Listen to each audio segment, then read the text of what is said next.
We are live. Welcome, Giants. My name is Joe Perrone, and this is the Freedom Hour on the Wake Up with Giants Network. I am an entrepreneur and a strategist, and I help business owners and professionals design the life of their dreams. This show was designed to help you overcome the biggest roadblocks on the way to your dream life. It will require you to examine your life deeper. Find the gifts you were given at birth. You will discover your strength, clarity, and purpose. You will discover freedom. A reminder to subscribe to the Tribe of Giants YouTube channel. That's very important in our Facebook group, Tribe of Giants. Today on the show, I am very excited to have Amy Bernier here with us. Welcome, Amy. Thank you. Amy is a former public school teacher and a behavior therapist who've learned the hard way that saying yes to others without considering herself first is a recipe for disaster. Don't we all know that?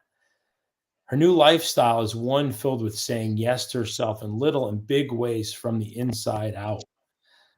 Amy has multiple avenues of sharing her gift of teaching, speaking, and coaching, and facilitates diverse stories of being brave and answering the call of your heart on her podcast and YouTube show, Being Brave with Amy B.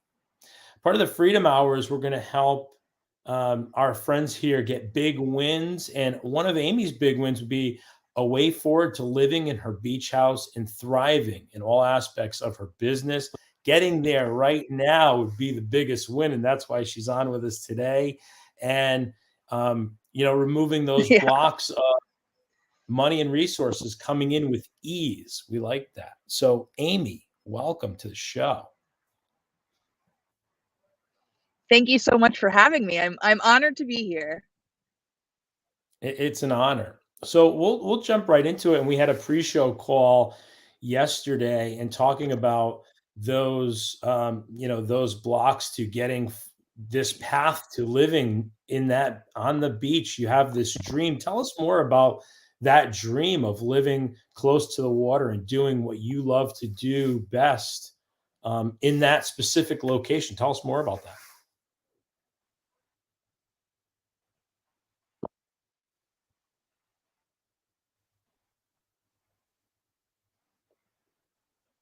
So Amy might have a little. The vision with me for quite a few years.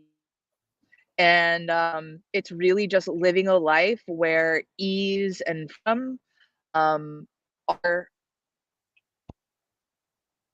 man, we're having a little bit of technical difficulties.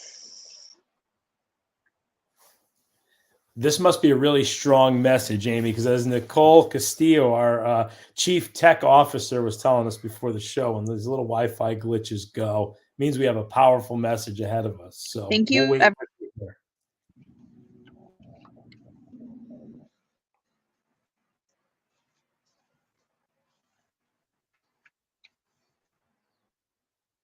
And I can go ahead and tell the audience here what Amy had shared with me in our call yesterday, and it was about this unique dream that she has about living close to the water and living on the beach and doing these services that she offers so brilliantly and with bravery and helping other people is such a passion for Amy, and she has a strong call to the water and to the ocean. And when I experienced Amy, I felt that passion for what Amy shared with me about the physical presence of living on the water. So Amy, tell us more in detail about what you shared with me on our call. Sure. Thank you for your patience with my Wi-Fi, everyone, and Joe especially. It's really about a feeling. I have memories of being on the beach with my family, and that culture of that vacation was, you can wake up as you wake up, you can do things as you feel called to do them, as opposed to like being super scheduled and having to get all of these things done, which would be considered like normal life, the escape from that normal life.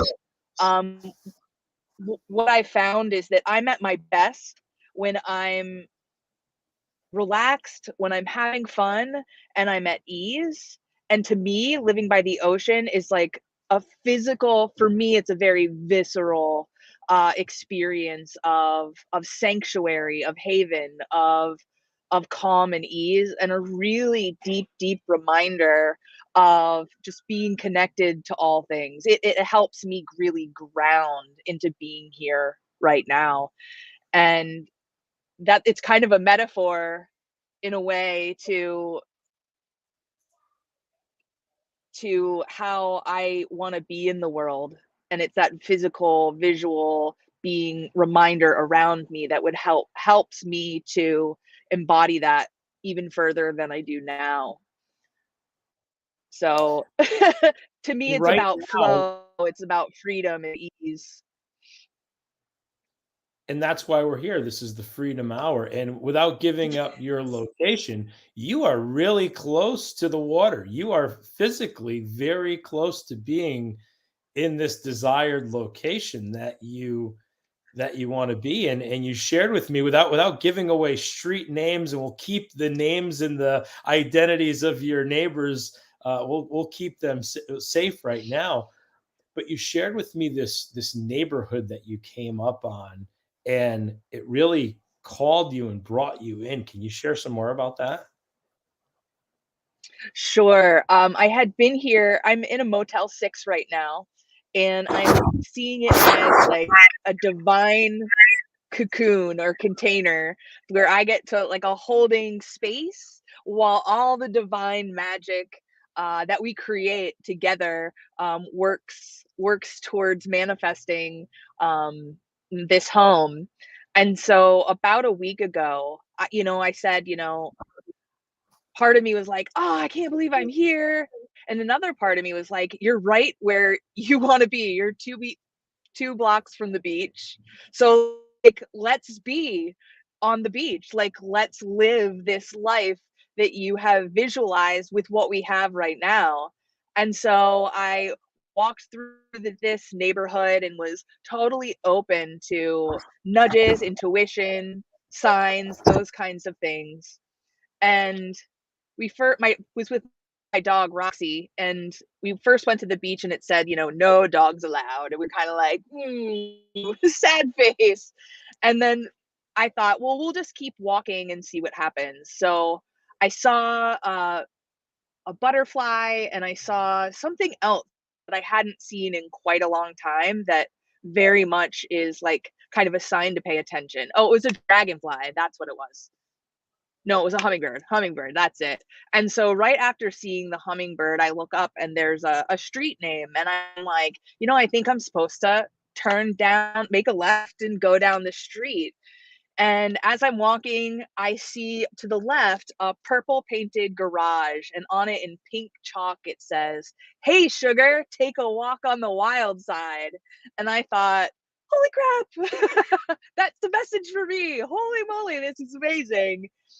And there was a woman and two older a man and a woman with her in her front yard, and I said, "Hey, like, is this your is this your garage, because it feels like it's a message to me." And she's like, "Oh yeah, yes, that's mine. It's welcome, welcome."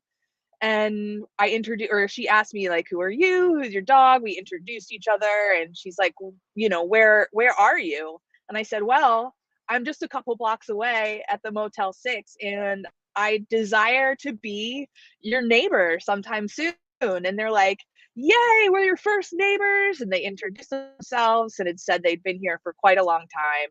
To There's a bench right in front of their house, and it was just very, they were just clearly like very proud of their street and had known each other for a long time. It just felt like kind of like the feeling that I would feel if I was living on that street before that's even the case. So they said, "Oh, like, you can borrow our chuck it," and which throws the ball really far, "and you could go down to the beach, and they're not checking for dogs. You can walk your dog on the beach and things." So we actually I ended up taking Roxy out on the beach and just, walking around. And some lady said, "Wow, you guys seem so happy." And I'm like, "Because we are." And we decided to come back, or I decided to take Roxy back on that same street, and I noticed a little, like, give a book, take a book little library stand in front of this man's house, and, I kind of, like, walked by, like, looked, and then kept walking, and this man on his second story porch was like, "You can't look at it and not grab a book," and I was like, "Oh." I thought maybe this was just for people on the street. He's like, "No, please, like, take your time, find a book. If there isn't a book in there, we have a massive library in our house and we can find you something." So the feeling was just like, you belong, we take care of each other, we're open, and just such a strong community feel. And that's something that it just really struck me as exactly what I was looking for. Mhm. And, I would bet that you felt at home. You felt like you were home. I Is that did. accurate? I did. Like, it felt like these are people I could have coffee with on a Sunday morning. You know, they said, "Oh, we gather here quite frequently. We don't get much done because of it." And I was just like, it doesn't matter. I was like, "We can solve world peace while we're standing here." And they're like, "Exactly." So since that time, I've walked by that street again, and each time there's a new message. And one was, "I love Bath Lane so much." And then the next time I went, it was, "And Bath Lane loves you back." And I type it in the chat box. It sounds like ease to me. That dream and that ideal life that you are creating in the process of creating. Your word is ease. And when we first talked on the pre-show meeting, ease was like your word, and you used it over and over and over. And I just love that word. And this, it feels to me that this is where you're supposed to be. So the strategy part of this show is let's work on some strategy to get you closer to this desired reality of being in this community and truly being, as we all know and love that word, being a part of this community. And that's where our conversation kind of, we did a cliffhanger yesterday. And Amy, since we've talked, what are some of the ideas and the notions that came up in your mind and in your spirit of ways of being part of this neighborhood? They've welcomed you in. You're already borrowing the proverbial cup of sugar from them. You got the ball thrower, and you're allowed to be a part of their community. So, what are some other ways that you've thought about being in this community? Well, Joe, you asked me an amazing question yesterday, on the phone, and it had to do with what does this neighborhood need? Like, how could I show up and be of service to this neighborhood? And that really struck me because I had never thought that way before. And I really thought, like, okay, like, what can I do with my eyes closed? How can I help? Um, and two things came to my awareness, one through you, and then one through how I've been helping for a while now.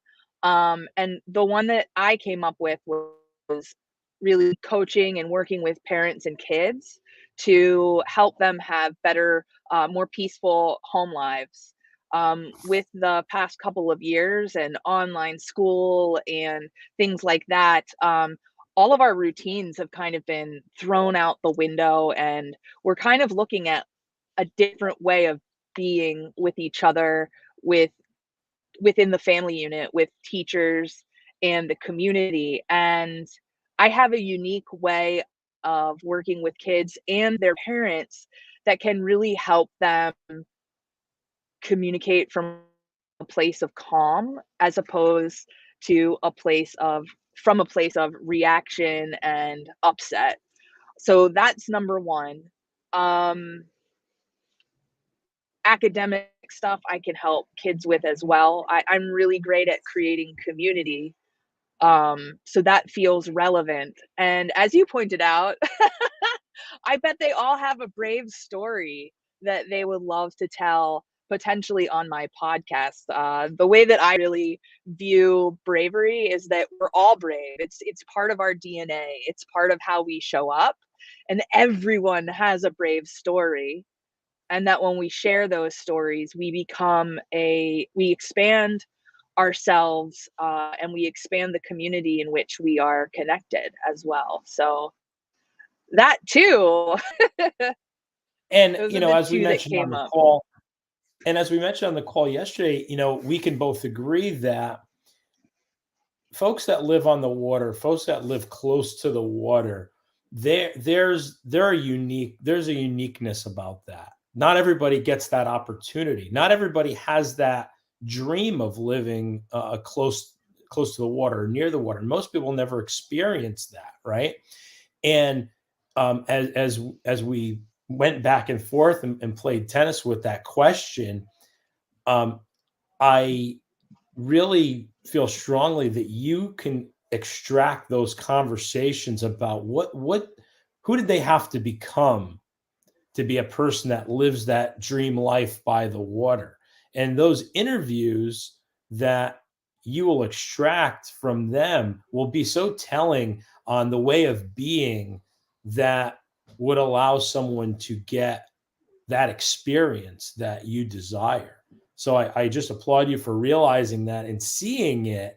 And I'm a big fan of you, and I love that you are going to extract this out of them because I want to see where this goes because I want to live by the water too. So Amy's going to put Ooh. all you folks that want to live by the water. I think Amy's coming up with this amazing formula to get you closer to the beach and get you closer to your beach. So, Yeah, Amy, your what are metaphorical beach, whatever it is. yeah. So, Amy, what are some of the when we talk about the transformation, a more peaceful home, and more academic focused in the community? Can you tell us a story about a client or somebody you worked with that what the transformation looked like, where there was more Sh peace after they worked with you? That would be dynamic. Sure, sure. Yes, I have a client, a former client, and I've worked with kids and adults who, I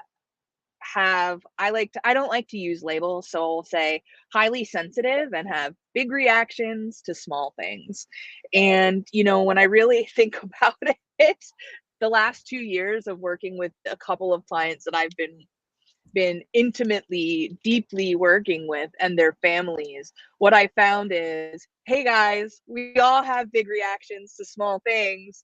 There's just some people will, you know, be visibly like, ah, while other people will keep it inside and it'll come out in a different way. So there really is no difference between me and a person that's having a big reaction to a small thing.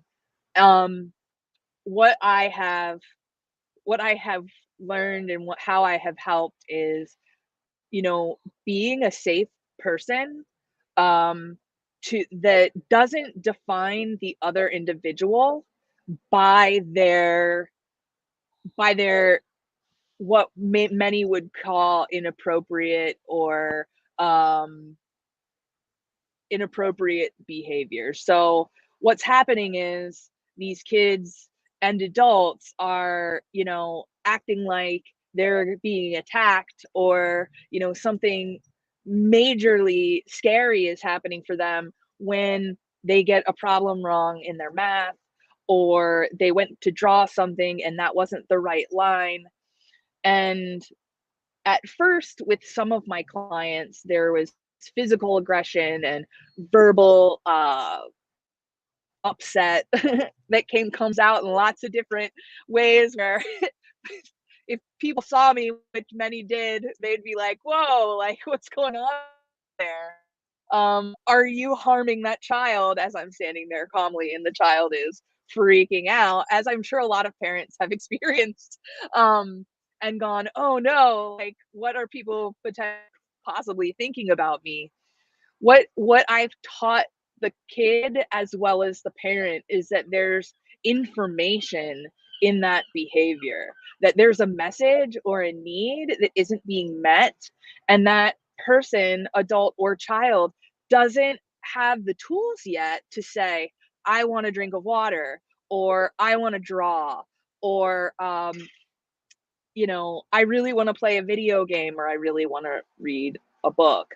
There's a disconnect between um, getting really upset in a big way, physically and emotionally, in all the ways, and oh, I can ask for what I need. I can share how I'm feeling. Like those are the two primary things and tools that I teach parents and adults so that there can be calm and peaceful communication. So I have one client who was, you know, didn't want to work with me, yelled and screamed and all of that. And that was in person. And now we work together remotely, and I help him with his homework. When he comes to a problem he doesn't know, he does a self-talk out loud really, really well. And he says, I wonder what I'm learning now. I wonder what this possible solution is. And then he comes up with possible solutions, and he knows that one of those strategies can be, Miss Amy, I need a suggestion. So I help both parents and kids see that they have tools, that they have questions that they can ask that will help them get what they need and what they want, and that when both parents and kids are on the same page in terms of questions they ask themselves and the other, and the tools that they use to help themselves and the other, things go so much more smoothly, because it's no longer I need to scream and I need to cry and I need to say horrible, mean things to myself or others in order to get my needs met. It's, I'm feeling upset, can I have a hug? Or I'm Mhm. hungry, I'd like a snack. And really, like, you might be listening to this and think like, no way, like this can't possibly be, it can't be possible. All that screaming could not possibly have to do with a snack or a hug. And I'm telling you, it's really that simple. But what's happened is the system has become, I get upset, then mom or dad gets upset, or my guardian gets upset, or my teacher gets upset, and then no one's calm. And when we're in that upset moment, no communication should be happening except for a parent saying, we need a calm body and a quiet mouth. You shouldn't be trying to engage in any kind of rational, logical, or any kind of conversation about why and how that upset and how it's happening is not what should be happening right now. Like, we can't make it wrong. We have to see it as a means of trying to communicate. And as the adult, as the caregiver or guardian, our job is to stay calm in our bodies. And the truth of the matter is, no one has trained us how to be calm in our bodies while someone else is freaking out. And so, what's really happening is the adults, you're uncomfortable with someone seemingly being out of control and you not being able to make it stop. So, somewhere inside of us, we learned when we were growing up, yelling and screaming and being physically aggressive is wrong. Like, yes, on one hand it is, but we have to see the child and not the behavior. The behavior is just a message to us saying, I'm trying to communicate and it's not coming out. And so the last thing we want to do is meet an upset with more upset. So that's why I work with both kids and parents, because it's like we need to learn a new language. We need to learn a new way of being with one another. And no matter what a person says, and I apply this to adults as well. If someone's being a total douche, there's something that they need. There's some need that they have that isn't being met, and they just don't know how to say it. No one has taught them to ask for what they need to express how they feel. So there's kind of a, a pandemic of sorts of us as human beings, children and adults, not knowing how to communicate with one another in an effective way, and then realize we're here to help each other provide solutions that work. Like, there is a win-win every time. And I really help. Every dynamic of families is different. Yet my clients' parents are amazed at how I can work with a kid that's usually aggressive and, verbally whatever, inappropriate, and they will do what I tell them to do. It isn't about me being the grown up and me being the boss and me being this. It's I'm with you. And there's a different dynamic of we're together, I'm with you, than the I'm the boss and you're not doing what I'm saying and now we have a problem. Did I answer And your question? you did, you did. And what I would add to that is you have these tools. You have these tools. You're passionate about it.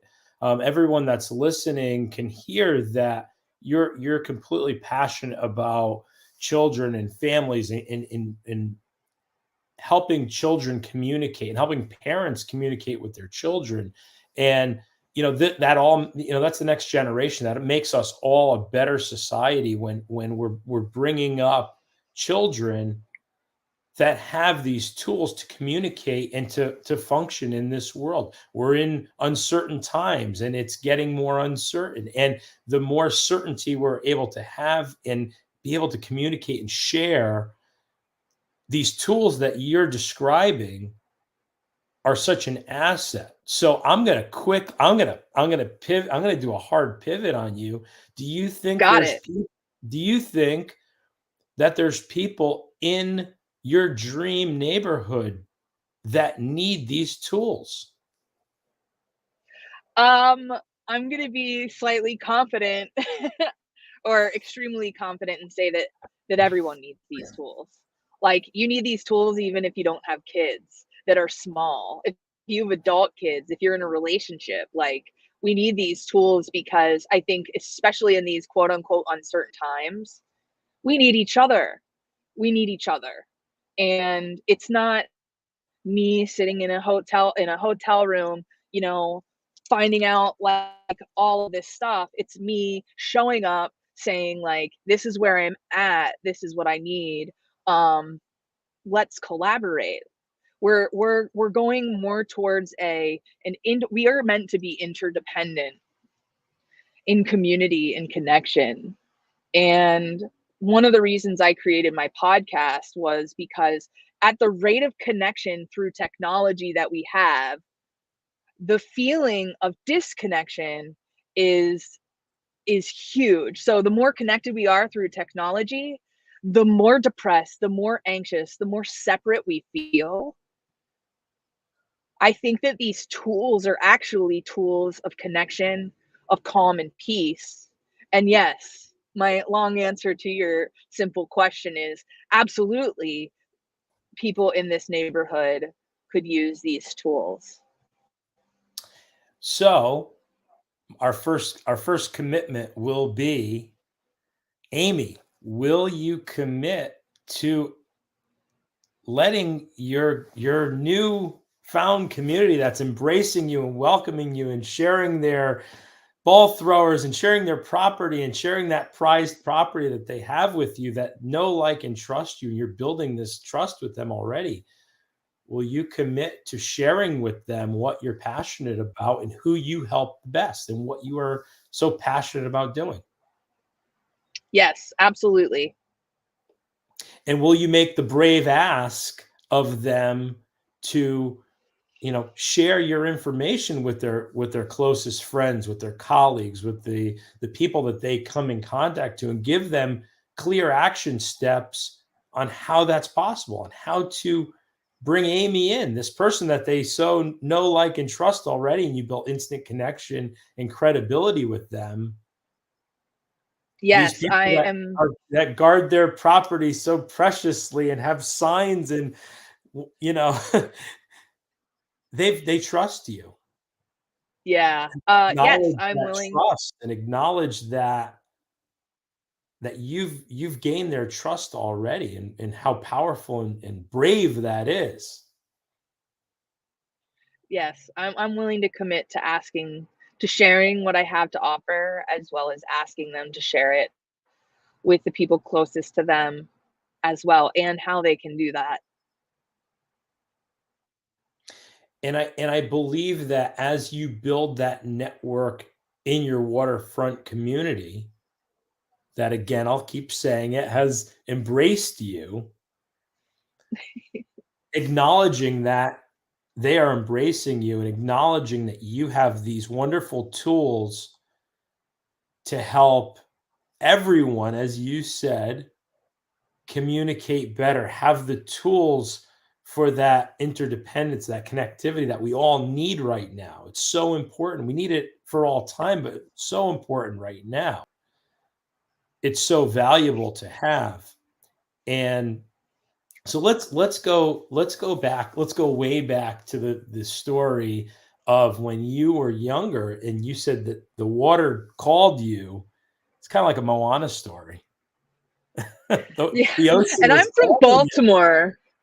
I'm from Baltimore, and I there's water there, and then I lived in Newport, Rhode Island for 10 years on an island, and there's water Ooh, there, very familiar with and Newport, Rhode Island. Tell us oh, more. my Tell us dear, more. I worked on America's Cup 12-meter yachts there. I dated a professional sailor and worked in a shipyard. I did all sorts of things, and Newport is like my home away from home. There are a lot of people that are like, "Why are you just coming back to Newport, Amy?" And I've been called to Southern California since I was about 18 years old, and I feel that it's never gone away. Um, and I was called to go to Denver, Colorado 4 years ago. Actually, 4 years ago, like, this week. And I knew that it was only a stop off to making my way to California, and I realized the past 4 years I've been really afraid to get here. And now I'm here, and there's a lot of uncertainty, and I believe that the magic has got to be extra potent here because I did what I was called to do. I finally did what I was called to do. And anything is possible. And yeah, it's just, I'm here. And now I'm like, okay, now Could you what? tell us could you tell us about for people that have this dream life, and maybe there's some fear around creating this dream life because society wants us, we're supposed to be this, or we're supposed to be that, or we're supposed to have this by this, or do this by this, and we have these dates and these times and these all this stuff that's kind of dumped on us. But then I meet Amy, who is living the life and getting closer and closer and inching closer to this dream life. And it's scary, and there's fear, and there's guilt, and there's all these things mentally that come up that try to pull us away from this dream life. Can you tell us a little bit more about those fears, those worries, those, but you're getting closer, from the outside looking in, we're seeing you get closer to this dream life, and you're literally knocking on the door to this dream life. So can you tell us a little bit more about those things? Because I believe that we're all facing these things in one way or another. Sure, absolutely. Yeah, it really started in around 2012. I was teaching in the inner city in Fall River, Mass, and I had worked really hard, to get a teaching job in that area. It actually took me 7.5 years to get a teaching job in the Rhode Island, Massachusetts area. And I put I was like, "I'm a teacher, I'm a teacher, I'm a teacher. I'm not living my life I'm supposed to live if I'm not a teacher." So in a way, those 7.5 years that I spent working on America's Cup boats and schooners and at a yacht brokerage and, doing all of these very, what one might say, very adventurous things, there was a part of me that was not fully present in those adventures because I was like, "But I'm not teaching, and that's what I'm meant to do." So, sets the stage for the amount of pressure that I put on myself when I did get this teaching job, which was in the inner city, teaching 5th grade science to kids who had never had science before, and they didn't have the background knowledge that, like, suburban kids would have when it comes to learning about the world around you. Um, and so, make a long story short, every moment of every day was put into this job.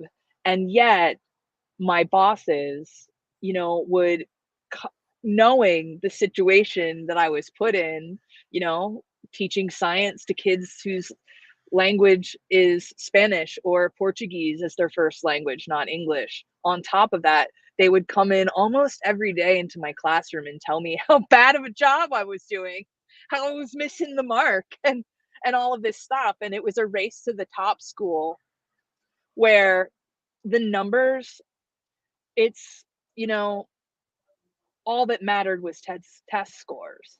So having the kids learn and pass a test was more important than my wellness than the kids' wellness. And really, you can't learn unless kids feel safe. So there's all this like foundational work that I need to do that we do together to create a community within the classroom. And that doesn't look like learning science yet because you can't do one without the other. So basically, I was so excited to be here, was willing to tie myself in knots to do whatever anyone told me to do in order to be accepted. But ultimately, like the kids were learning and they were trying new things and building like different uh Rube Goldberg machines and all sorts of things that they had never been able to do before, had the opportunity. Yet I was having this pressure and this criticism and this, you have to do better, you have to do more. And I know a lot of people can relate to that. At the time, I thought, I'm the only one and this is so awful. And, when you get targeted by people that have seemingly more power than you, it's like you have a disease and no one wants to be around you because they don't want whatever you have, they don't want to catch it. I don't want your cooties. For the The teacher, right? cooties, exactly. Perfect. Cooties. That's a perfect example. And so I wasn't taking care of my mental health. I wasn't taking care of my physical health. I was literally giving all my time and energy into this job where I was told I was doing a horrible job every day. So I gained a lot of weight. I was having unhealthy habits outside of school, like smoking cigarettes and things like that. Not that there's anything wrong with that, but for me, the weight gain and the upset and the anxiety was like massively huge. What are they going to yell at me about today? As I've spent almost all night working on my lesson plans and getting it all perfect, not sleeping enough. All of these things were really just symptoms that I wasn't standing in my power and I was basically giving it away. And so all that led to me having chronic back pain and not being able to walk. So I would I eventually couldn't go back to teaching there because I couldn't walk. And when I called my principal to tell her, she was like, basically like, "What the fuck?" And I'm like, "I can't even walk to the bathroom. Like, I can't believe I have to justify myself." So that period of time, that period of not being able to take all the actions all the time was like torture. Like there was the pain, and then there was the fact that I couldn't do anything. It was like a whole separate pain. And that really was the catalyst to me realizing that I had been saying yes to every single other person, even stranger and acquaintance in my life, and not saying yes to myself. And my company is called Say Yes Coaching. And when I really started, my message is say yes to you. So I would say that all of this began for me realizing that it's not this. I really thought I was the problem. And so parts of me were the problem. So I had back surgery. I was like amazing at CrossFit. I taught kickboxing. I was like, people saw my like physical and mental transformation. And then I went back to teaching again. But this time in the upper middle class like county that I grew up in and that had also taught in when I lived in Maryland. And the same thing happened. The same Mhm. pattern of doing all the work, but this time going and hitting the gym for like 2 hours after and coming home and doing work. This time I was teaching first grade. First graders are the best. I love them so much.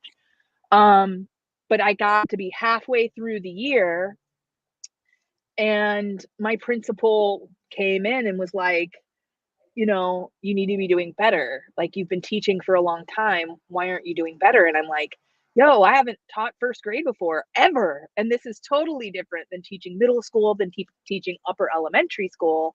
I'm literally spending all of my time on this. Like I'm working with the specialists and doing all this stuff.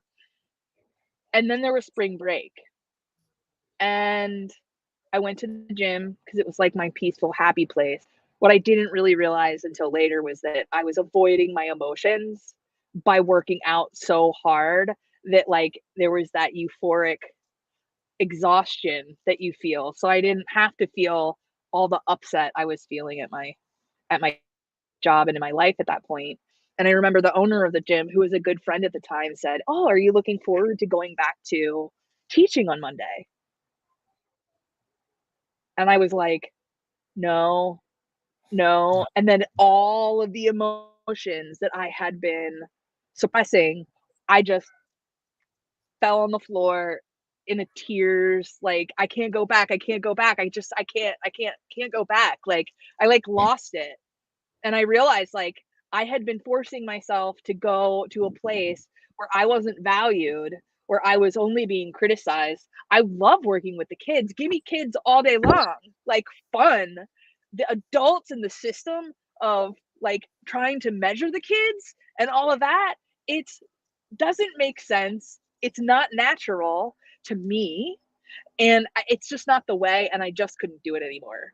So a week later, I brought in my resignation and I quit teaching for good, public school for good.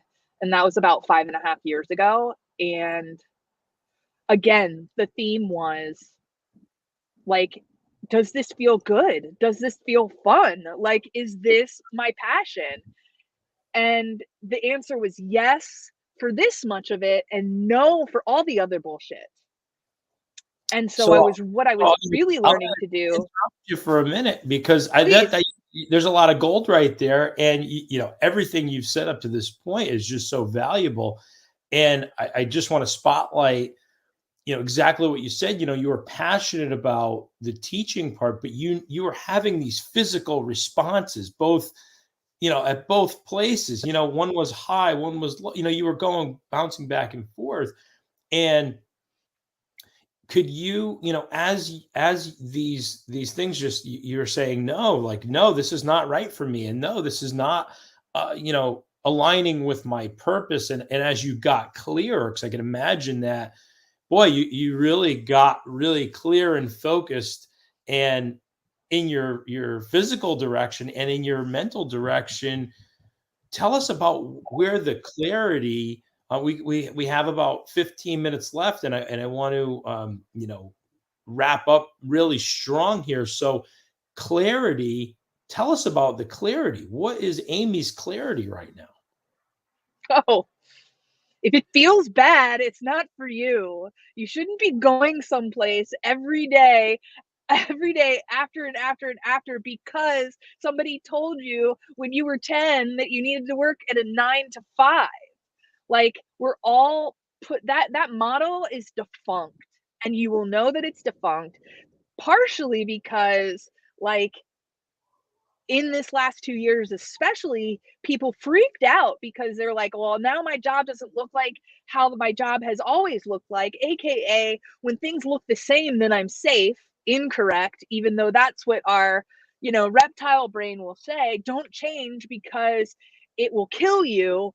And then that's what it feels like in your body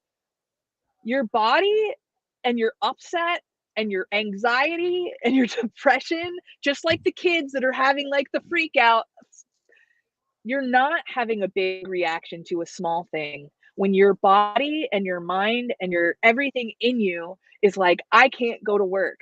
I don't want to be with those people that are doing the same thing every day over and over and over again. Like, we made a mistake. You made a choice to do the safe what you felt was the safe thing. But is it safe if your mental, your physical, emotional, and all the other layers of your being are like freaking out? Those are messages. They're telling you something about you, and that what you're currently doing isn't lined up with the beauty and the passion and the purpose that's inside of you. And Mm. taking I mean, I'll say taking a medication or, working out so hard that you don't feel your feelings, like, sometimes that's the issue. I'm on medication for anxiety 100%. It is helpful for me right now. But the things that you're doing, the coping mechanisms that you are they still allowing you to feel the upset, or are you avoiding what you know is true, is that that job isn't a match, that relationship isn't a match, that location isn't a match, and that those things that you've been dreaming about all this time are actually that you wouldn't be having them as a desire if they weren't for you already. The good things that you desire are meant for you, yet you're not going to get there from the 9 to 5 that you work until you're 60, and then you retire and you have maybe 5 years to live your life. Like, who developed that model? It's defunct. It's already gone and people are suffering. If you feel like you're suffering, it's time to feel your feelings. It's time to ask you what you really want and believe that you can have it. That's it. And And as you could and the see, signs and the steps will show up. and you're so clear on this, Amy, and you're so passionate about it, and you're in the physical location and getting closer to that location that you want to be. So I really want to, acknowledge the fact that you are living the life that you truly want to live. You're moving in the direction of your dreams, literally.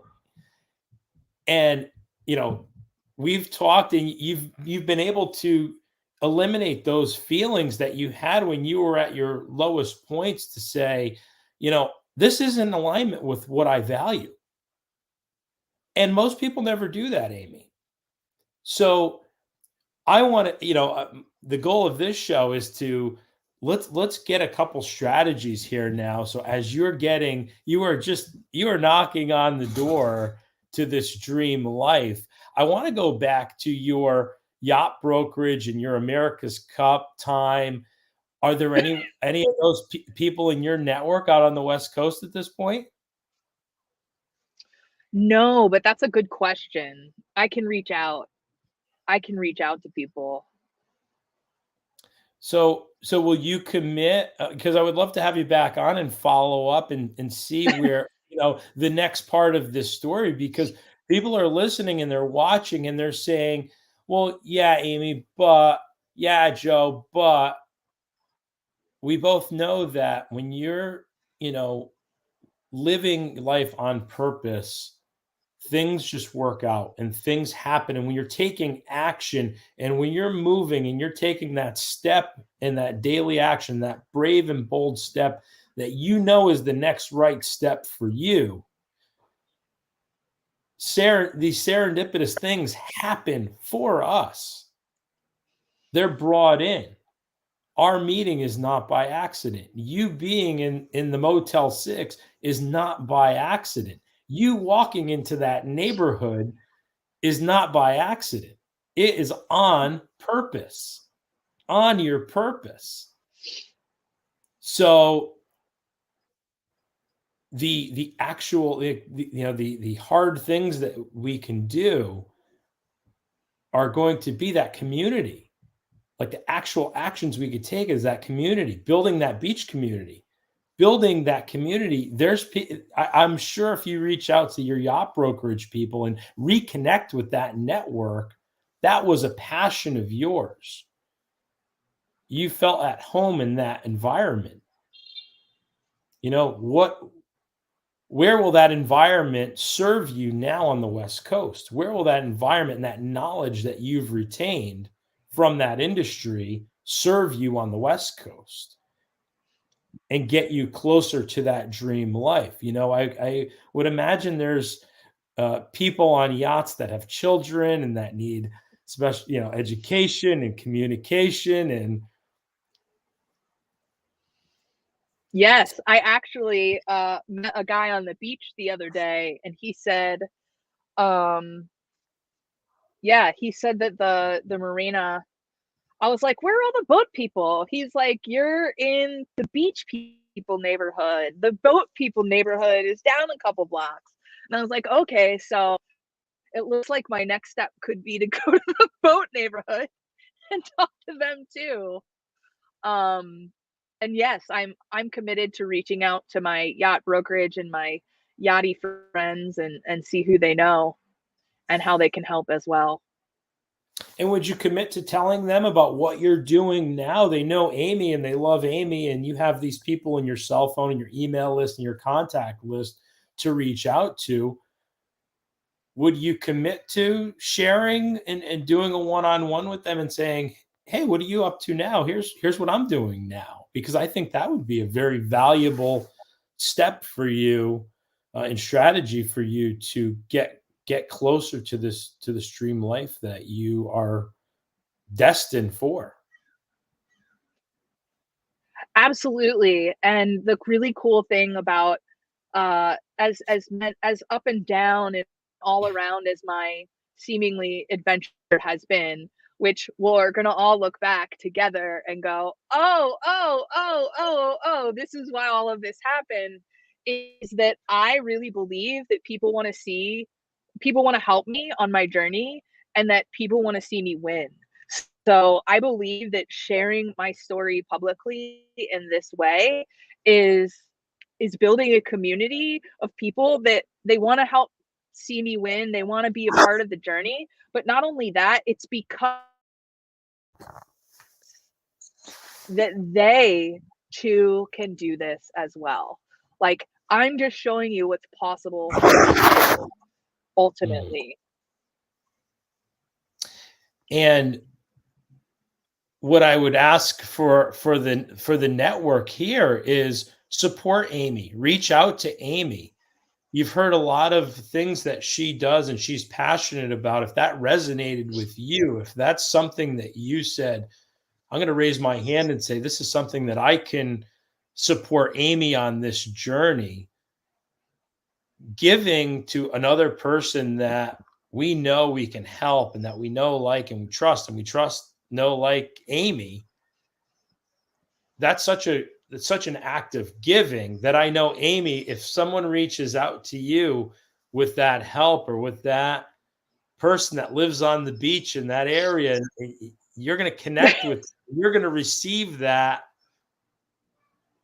And I believe for you, this is just getting closer and inching closer to this dream life. I truly believe that. So, Amy, this freedom hour, it flew by and we had a lot of fun and we learned a lot about you and how this is going to beautifully unfold.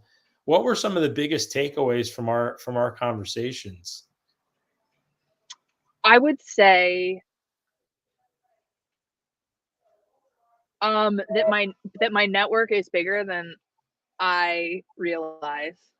That there's more conversations that I can be having um, with a lot of different people in the different chapters of my previous lives, and that I have a lot to offer right this second. I can help others and serve others in a really massive way right now. Like, I don't need to actually be in the beach house, sipping my coffee with my feet up, listening to the waves, and then I can help. No, I have everything I need right now to deeply serve every person I meet, whether it's in the neighborhood 2 blocks away, or whether it's in the boat neighborhood, or whether it's a neighborhood online neighborhood. Like, I'm feeling more deeply than ever before after this conversation that I am here to serve, and I can do that right now. I don't have to wait until something else happens before I serve. I am in a position to deeply serve in this moment. And you have deeply served us today, Amy, and I honor and thank you for serving this community, because this is how miracles happen. This is how the universe inspires us. It conspires to make our dreams come true. And serving bravely as you do, and realizing that you have a lot to offer and you will serve, and that service will come back to you, and everything that you desires you. And I think for the listeners today, you really shine the brightest light on that. And so I just want to say, thank you so much for jumping in the hot seat. And we would encourage listeners out there, if you know of someone that wants to come on the Freedom Hour, and we can unlock this and do this together, and we can have these insights together. And if you're thinking it, somebody needs to hear it. And it could be the host of the show that needs to hear it. It could be reflecting back to yourself. We've talked about this, Amy. Sometimes we're with a client and we're just coaching ourselves. We're strategizing for ourselves. Oh, totally. Totally, and I totally believe what you're saying. Like, if you're called if you feel like you know something and you think everybody should know it. Like, I've been resistant to the parent and kid coaching thing for a while because I just thought, like, it's clear to me, it's simple to me, but then I realized, like, but I think about it a way that can make it simple for everyone. So, don't think that everybody knows and is good at the things that you know and the things that you're good at. Like, you're here to serve from that place of ease. So you're telling us to be brave. You're telling us to be brave, Amy. That's what you're telling us. Yes, I'm telling you to be brave And and speak our follow what's a truth. yes for you. Amy, where could people find you? Because after this episode, I am sure that your channels, your email, your connections are going to blow up, and people are going to want to just reach out and help you in such miraculous ways. So, how can they get in touch with you? Sure, my direct email is sayyescoaching@gmail.com. And you can find me on Facebook and Instagram, and you can message me there. It'll be me, not a team member, responding to you. And I'm open to helping you wherever you are right now, without judgment, and can help you and your family come to a place of more peace on the daily, as opposed to, like, every so often. So yeah, sayyescoaching@gmail.com. I'm so grateful for you, Amy. I'm so grateful for the people that tuned in, that listen, that will listen to this replay. Thank you to the Tribe of Giants for making this possible on Wake Up with Giants TV. And we will see you next Wednesday at noon Eastern time for another Freedom Hour. So thanks again, Amy, and we'll see you soon. Thanks, everyone.